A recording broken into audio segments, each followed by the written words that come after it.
Apto 11 e Game 11 são dois fundos imobiliários de papel base 10 que têm atraído muitas pessoas pelo seu valor mais baixo. São fundos ainda muito pequenos, mas que as pessoas dizem que para o futuro reservam grandes coisas. E será que de fato é isso mesmo? Hoje a gente vai analisar esses dois fundos imobiliários para entender, de fato, possuem um grande futuro pela frente ou são apenas mais uma especulação do mercado. E aí pessoal, tudo bem? Aqui fala o Jota. E bom, vamos começar analisando primeiro o Apto 11, fundo de papel bem pequenininho aí, poucas pessoas conhecem esse fundo. E ele tem umas particularidades, ele tem fundos, ele tem imóveis na sua carteira e eu achei isso muito interessante. Vamos lá, tá custando atualmente R$ 9,95, um dividend yield de 12% e uma valorização de 5% nos últimos 12 meses. Então, os indicadores aqui dele mostram coisas boas. Desde o IPO ele teve aquela queda, agora ele vem se recuperando. É um fundo que tem um patrimônio de apenas 42 milhões de reais, então é um fundo muito pequenininho ainda e está descontado em relação ao seu valor patrimonial. Eu achei isso bem interessante. Em 2 milhões em caixa e 8 mil cotistas. Então é um fundo muito pequeno ainda, principalmente no número de cotistas. Tem uma baixa de liquidez, apenas 50 mil, então se você quiser vender, vai ter um pouquinho de dificuldade, dependendo do valor. E o rendimento que ele vem pagando é na média de 10, 12 centavos. Chegando aqui no relatório dele, eu gostei bastante do relatório, achei bem interessante. E aqui eu já estou destacando uma taxa de gestão e administração dele um pouco alta, de 1,5. Mas é porque fundos pequenos, eles tendem a cobrar essa taxa maior para tentar crescer o fundo de uma maneira mais rápida, então eles cobram um pouco mais de taxa. Taxa de performance 20% do que exceder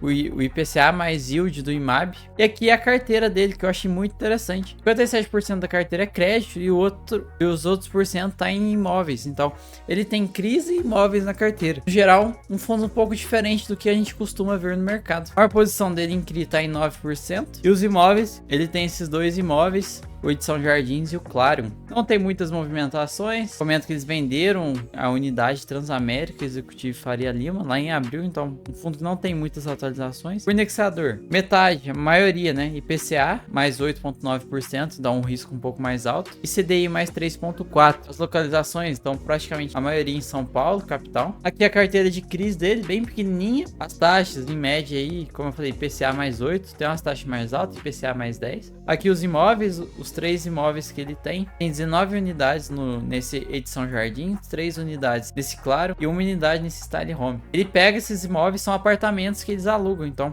eles alugam por diária. Eu achei bem interessante. Olha só, tem os imóveis aqui e tudo mais. Mostra a ocupação, a diária, e aqui tem um cálculo que é a diária vezes a taxa de ocupação, que dá uma média. Em geral tem até uma ocupação boa e a diária dele também um valor aceitável. Muito interessante essa ideia do fundo de comprar apartamentos para alugar. Aqui a DRE é uma receita total de 400 mil, tirando a despesa, sobra limpa aí pro fundo 375 mil. E aí utilizou um pouquinho de reserva para entregar os 10 centavos. E o fundo ainda tem 10 centavos de reserva acumulado. Muito interessante isso aqui. Que mostra os ativos, ele tem uma alavancagem que foi realizada para comprar um imóvel, uma taxa de IPCA mais 6, e ainda está em prazo de carência, tem cerca de 3 anos de carência. Então são 10 milhões aí que ele tem de alavancagem. Muito interessante. No geral, eu gostei muito dessa ideia deles aqui de comprar apartamentos para alugar, principalmente lá em São Paulo. A gente tem muito Airbnb funcionando muito, o pessoal gosta muito de alugar porque precisa viajar para São Paulo para resolver coisas, e os imóveis são muito bem localizados e parecem ser muito bem estruturados. Achei muito interessante. Vamos lá, o Game 11 já é um fundo maior em relação ao Apto e ele está focado principalmente em papel, foco total no papel, e ele está custando hoje R$ 9,22, um dividend yield de 13,7%. Mas valorização de 5% nos últimos 12 meses, então o fundo vem sofrendo bastante. Ainda está descontado em relação ao patrimonial, cerca de 8%. O patrimônio líquido do fundo está em 216 milhões, então muito maior que o Apto, mas ainda assim pequeno, 23 mil cotistas e uma liquidez média diária de 168 mil, muito boa liquidez. O último rendimento que ele pagou vem sendo esses 10 centavos e já vem distribuindo há um bom tempo esse valorzinho. Aqui o relatório do fundo, ele tem 26 ativos na carteira, sendo 24 CRIs e 2 fundos imobiliários. A taxa de administração dele está entre 1,10 e 1,15 e tem a taxa de performance igual a do Apto 11, 20% do que excedeu o IPCA mais o IMAB 5. Aí nos destaques do mês, eles vêm comentando que o resultado contábil do fundo tende a diminuir por causa da inflação e da queda do CDI. Porém, de fato, eu acho que nos próximos meses a parcela de inflação vai vir maior, então o fundo vai conseguir dar uma estabilizada nisso, já que a gente teve aumento dos combustíveis e isso impacta muito na questão da inflação. Então, essa projeção que eles estão fazendo aqui, para mim, eles já podem mudar. No geral, eles tiveram que utilizar 15% de reserva para conseguir entregar o que o fundo é disposto a entregar até o final do ano, que é cerca de 10 centavos. Tem um gráfico que eu achei muito interessante, que é a reserva em relação ao dividend yield do Apto comparado à média do mercado. Então, a do Apto é muito maior.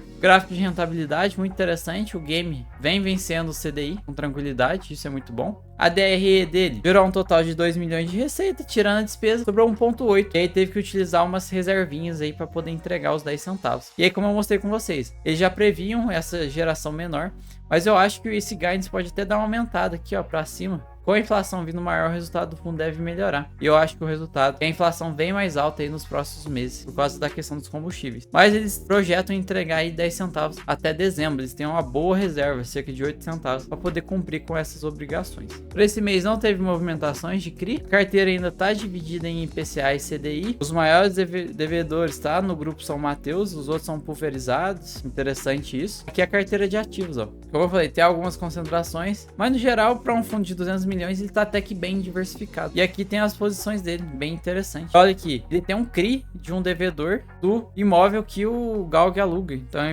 interessante isso, né? Outro também, a SBR Visa, também é um imóvel do Galg. Bom, pessoal, no geral, são dois fundos imobiliários pequenos, ainda estão iniciando a caminhada. O Apto 11, pela ideia que eles têm, eu acho muito interessante. No futuro pode ser sim uma diferença, né? Pelo menos dar um pouco de diversificação no mercado de fundos, é algo diferente. Fundo aí que tem crise, que aluga imóveis e apartamentos. Interessante. E o game é o fundo de papel aí, base 10, que tem maior reserva. Acho isso interessante também. Mostra que a gestora é preocupada em sempre entregar bons rendimentos constantes. No geral, é isso, poucas atualizações. Esses fundos não tem muita movimentação no mês, então dá para trazer a cada 3 meses. No geral, é isso. Obrigado aí pelo inscrito que pediu para que eu trouxesse o Apto no canal. Então o Apto tá aí. Se quiser algum outro fundo, deixa aí nos comentários. Tamo junto, até a próxima e falou!